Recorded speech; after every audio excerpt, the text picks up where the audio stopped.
أعمالنا من يهده الله فلا مضل له ومن يضلل فلا هادي له أشهد أن لا إله إلا الله وحده لا شريك له وأشهد أن محمدا عبده ورسوله يا أيها الذين آمنوا اتقوا الله حق تقاته ولا تموتن إلا وأنتم مسلمون يا أيها الناس اتقوا ربكم الذي خلقكم من نفس واحدة وخلق منها زوجها وبث منهما رجالا كثيرا ونساء واتقوا الله الذي تساءلون به والأرحام إن الله كان عليكم رقيبا يا أيها الذين آمنوا اتقوا الله وقولوا قولا سديدا يصلح لكم أعمالكم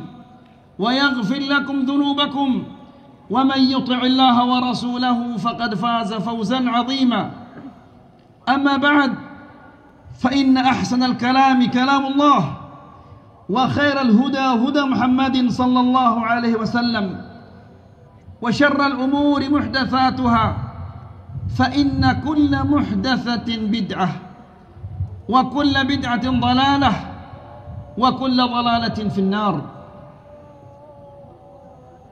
Ikhwani fiddin, a'azzakumullah. Sidang salat hari raya yang dimuliakan Allah Subhanahu wa taala. Kezaliman adalah perbuatan yang dibenci oleh Allah Subhanahu wa taala.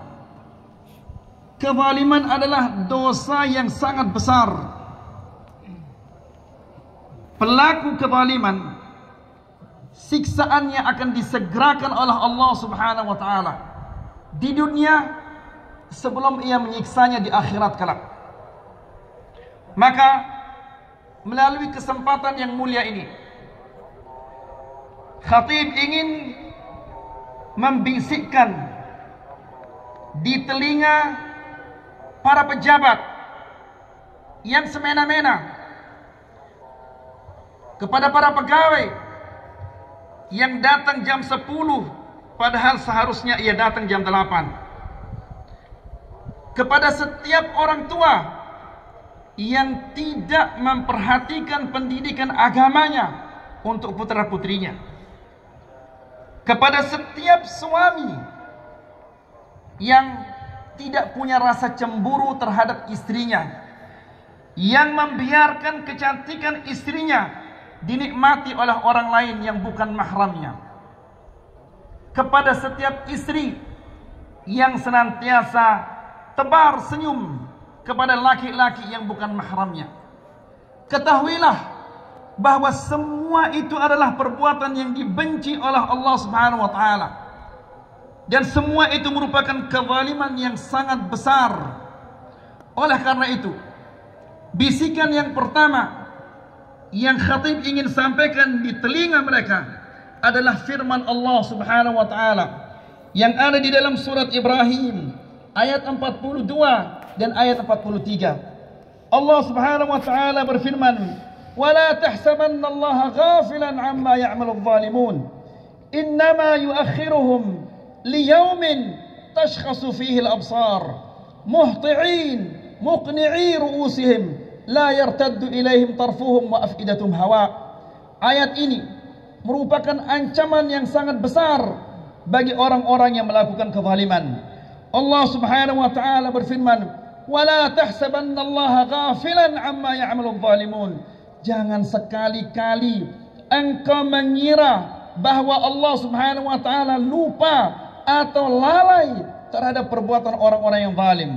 Jangan engkau mengira bahwa Allah Subhanahu wa taala lalai, lupa terhadap pejabat-pejabat yang semena-mena, kepada pegawai yang tidak jujur, kepada orang tua yang mengabaikan didikan agama untuk anaknya, kepada suami yang tidak punya rasa cemburu, kepada istri yang senantiasa senyum kepada laki-laki yang bukan mahramnya. Jangan engkau mengira bahwa Allah Subhanahu wa taala tidak tahu.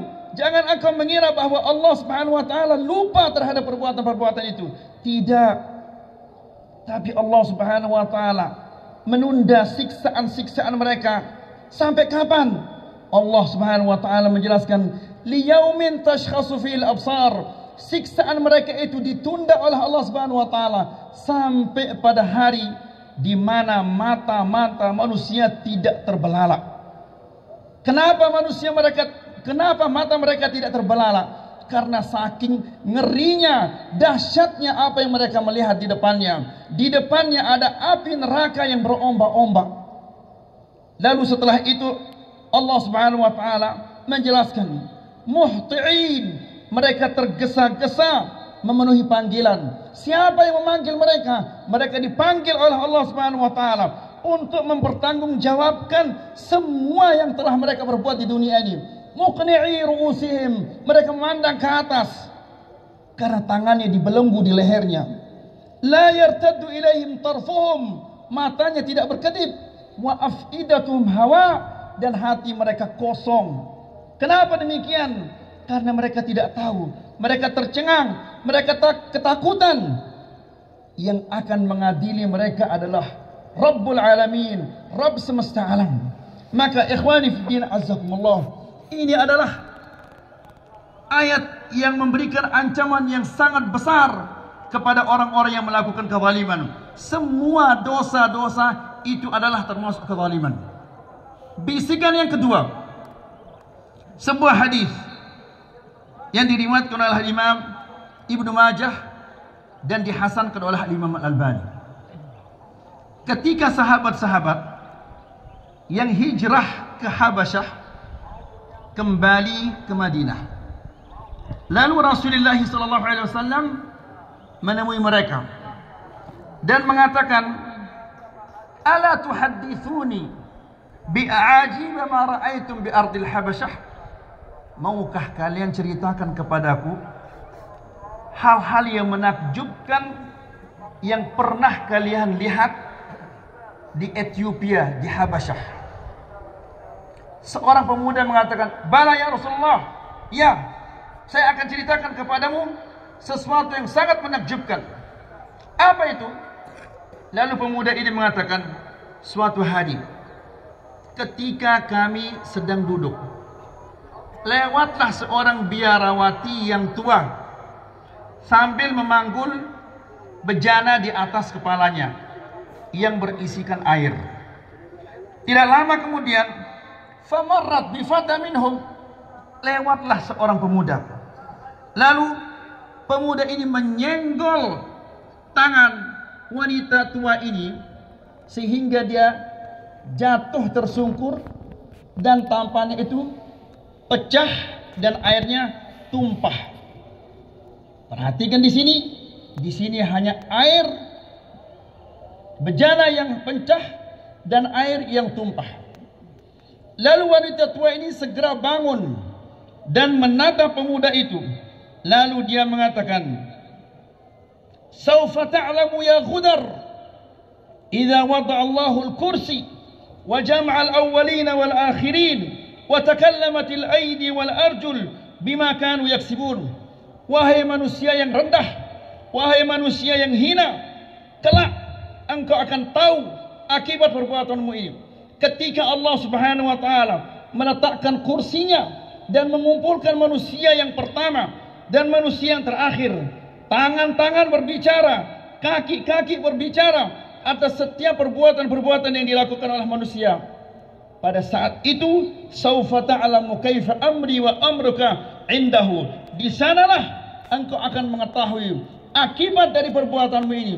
Subhanallah.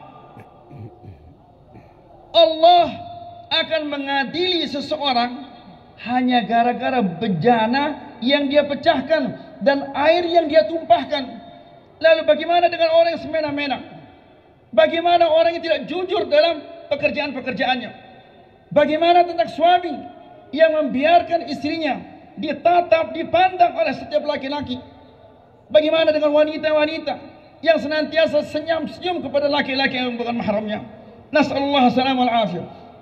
Hadis ini menunjukkan bahwa Allah Subhanahu wa taala yang akan menuntut orang-orang yang melakukan kezaliman.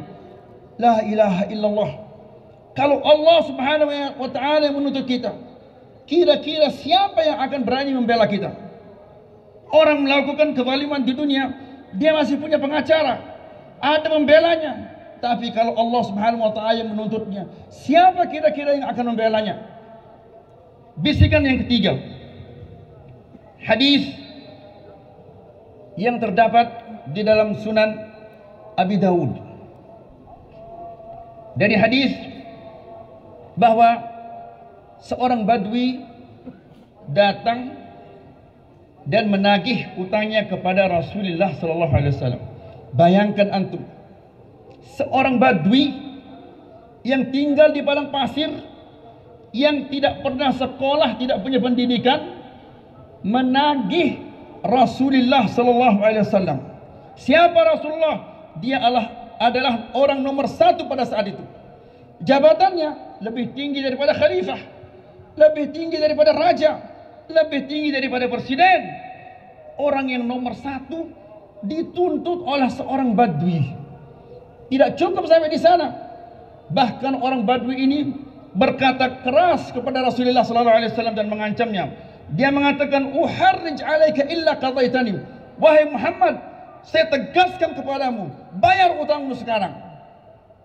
Ketika sahabat-sahabat melihat kelakuan orang badui ini yang begitu kasar terhadap Rasulullah SAW, mereka marah dan mengatakan, "Tadri man tukallim?" Tidak tahukah engkau ini berbicara dengan siapa? Orang badui ini dengan santai mengatakan, "Innama utalibu haqqi." Saya tidak melakukan kesalahan, saya menuntut hak saya. Ini Muhammad SAW, dia berhutang dan dia harus membayar hutangnya. Lalu Rasulullah SAW mengatakan, "Halla ma'a sahibil haqqi kuntum." Hendaklah kalian di samping orang-orang yang punya hak sehingga dia mendapatkan haknya. Lalu Rasulullah SAW berhutang beberapa timbangan korma, lalu ia bayar utangnya kepada orang badui ini. Setelah dia bayar utangnya, lalu dia berikan makan kepada orang badui ini. Lalu orang badui ini mengatakan, "Aufaita aufallahu lak." Engkau telah melunasi utangmu, menyempurnakan hutangmu. Semoga Allah Subhanahu wa taala menyempurnakan pahalanya untukmu. Lalu Rasulullah sallallahu alaihi wasallam mengatakan, "Ulaika khiyarun nas." Mereka itu adalah orang-orang yang terbaik, yaitu orang-orang yang membayar hutangnya tepat waktu. Lalu setelah itu Rasulullah SAW mengatakan, "La quddisat ummatun la ya'khudhu ad-dha'ifu fiha haqqahu ghaira muta'ta'in."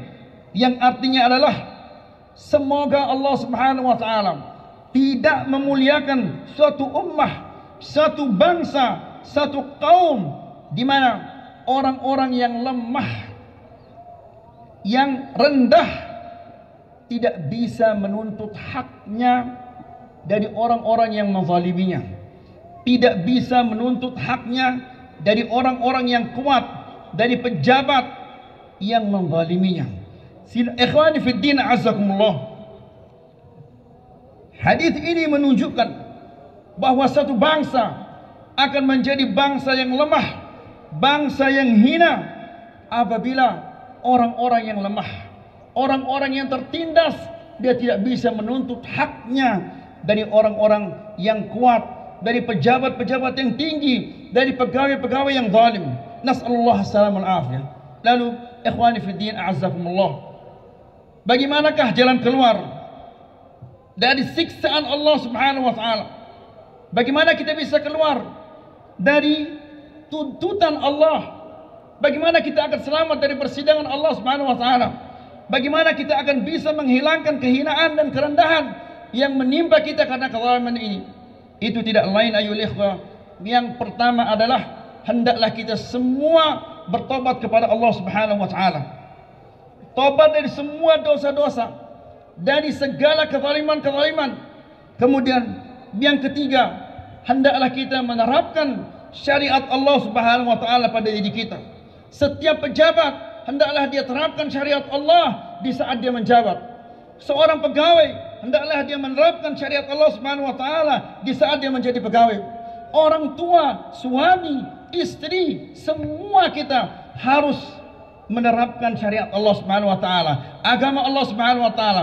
Apabila kita sudah bertobat dan mempraktekkan, menerapkan agama Allah Subhanahu wa taala pada diri kita, di lingkungan kita, di tempat pekerjaan kita, maka insya Allah Allah Subhanahu wa taala akan menjadikan kita bangsa yang mulia, bangsa yang terhormat, dan Allah Subhanahu wa taala akan menjauhkan dari kita segala bentuk bala-bala dan musibah-musibah. Akhirnya mari kita berdoa kepada Allah Subhanahu wa taala. Allahumma izzil Islam wal muslimin wa adhill asy-syirka wal musyrikin wansur ibadakal mu'minin.